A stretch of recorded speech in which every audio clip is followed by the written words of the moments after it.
Alors, bienvenue maintenant dans notre format YouTube au sein même du Palais Lascaris. Nous sommes très heureux de vous recevoir ici. Aujourd'hui, vous êtes dans cette salle de médiation qui nous sert à recevoir les publics scolaires, que ce soit de la maternelle jusqu'au lycée et même au-delà. Et donc aujourd'hui, on va parler un peu de cet outil qui est fondamental pour recontextualiser justement notre Palais Lascaris au XVIIe siècle et qui est cette version du plan dit de Pastorelli. Alors à Nice, on a une rue Honoré de Pastorelli, c'est le même, c'est le fameux consul de la fin 16e, début 17e siècle qui va faire commande du premier plan en vue cavalière, c'est-à-dire vue du dessus, au-dessus de la cité de Nice.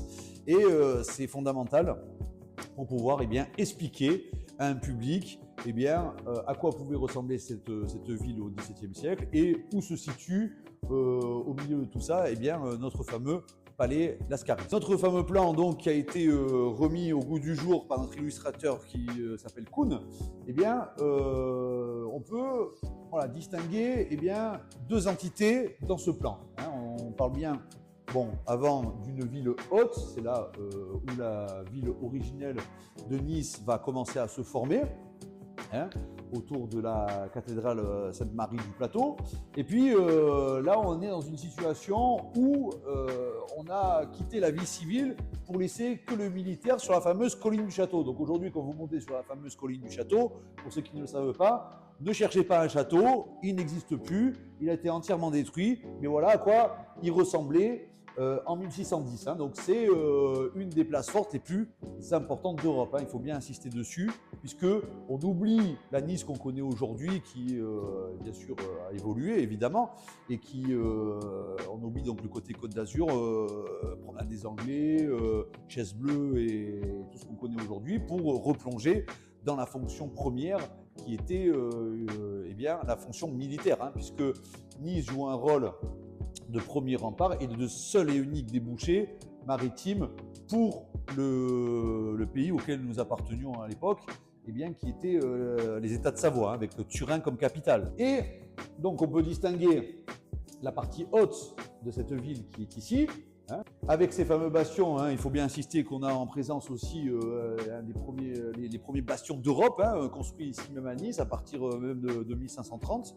Donc c'est vous dire les moyens que vont mettre ces Savoies dans cette ville de Nice. Et cette entité de château nous fait descendre sur la partie ville basse, puisque cette partie va commencer à s'urbaniser à partir du XIIIe, XIVe siècle, à ce moment-là où les Niçoises et les Niçois vont commencer à prendre possession de ce petit espace qui est la plaine maritime de Nice, côté gauche du fleuve Paillon, qui est ici, vous voyez. Et le seul et unique moyen pendant des siècles et des siècles de pouvoir entrer et sortir de cette cité, vous l'avez ici, au numéro 24, c'est le fameux Pont Vieux. Alors en niçois, on l'appelle le Pointe Vieille, parce que, on pouvait sortir, rentrer et pouvoir aller dans ce qu'on appelle, ce qui s'appelle toujours la bourgade, qui est ici, qui était plutôt les terrains agricoles de la ville. Et on va pouvoir retrouver en fait une multitude de choses qui est toujours, et d'éléments qui sont toujours là, présents aujourd'hui. Par exemple, déjà, on peut remarquer globalement que dans ces bastions, on a à peu près le même tracé qu'aujourd'hui de cette vieille ville. Avec bien sûr, il y a eu des rénovations évidemment, mais les tracés des rues, on les retrouve aujourd'hui. Ici, au numéro 27, à la porte Pérolière, la porte à Paille-Roulière en niçois, aujourd'hui, on va retrouver quoi? La place Garibaldi, qu'on connaît tous, qui a été construite aujourd'hui au-dessus. Puis, si on descend à peu près, donc on part du nord et on redescend au numéro 4, on va se retrouver à cette époque-là, en 1610, chez les franciscains, puisque aujourd'hui où il y a le nouveau théâtre par exemple, c'était l'église qui a été construite dès le XIIIe siècle, avec le couvent qu'il y avait à côté. Et tout cet espace-là était dédié à l'ordre des franciscains. C'est pour ça qu'on a une place Saint-François aujourd'hui, où on retrouve nos fameux vendeurs de poissons. Et puis, si nous descendons encore vers le sud, nous tombons dans ce qui nous intéresse aujourd'hui, qui est toujours là, devant nous, devant le Palais Lascaris, qui est cette fameuse rue droite, en français, Carriera Drecha en niçois, qui veut dire eh bien, la liaison directe entre le sud et le nord ou le sud, comme vous voulez. Et donc, on retrouve au numéro 16, quelques décennies après, eh bien, notre palais Lascaris qui va être construit par Jean-Baptiste de Lascaris à partir de 1648. Vous voyez, ici même, dans cette îlot-là. Alors, pour situer le public toujours, eh bien, il est utile de rappeler que la cathédrale Sainte-Réparate est toujours là. Notre cathédrale est ici au numéro 18. Et puis, ici même, au numéro 5, eh bien, on va retrouver l'ancien couvent des Dominicains qui est aujourd'hui le palais de justice.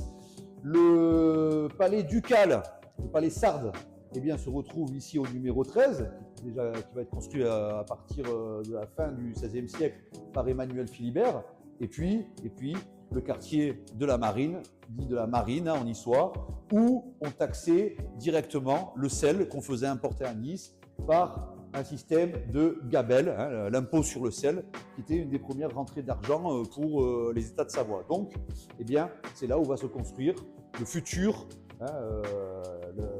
l'élément qu'on connaît tous, le Cours Saleia, qui sera ici même. Et puis, après, pour repartir de la plage des Ponchettes, eh bien, vous avez ici aujourd'hui Robacapéo, qui sera ouvert pour rejoindre le port qui n'est pas encore construit à ce moment-là sur ce plan.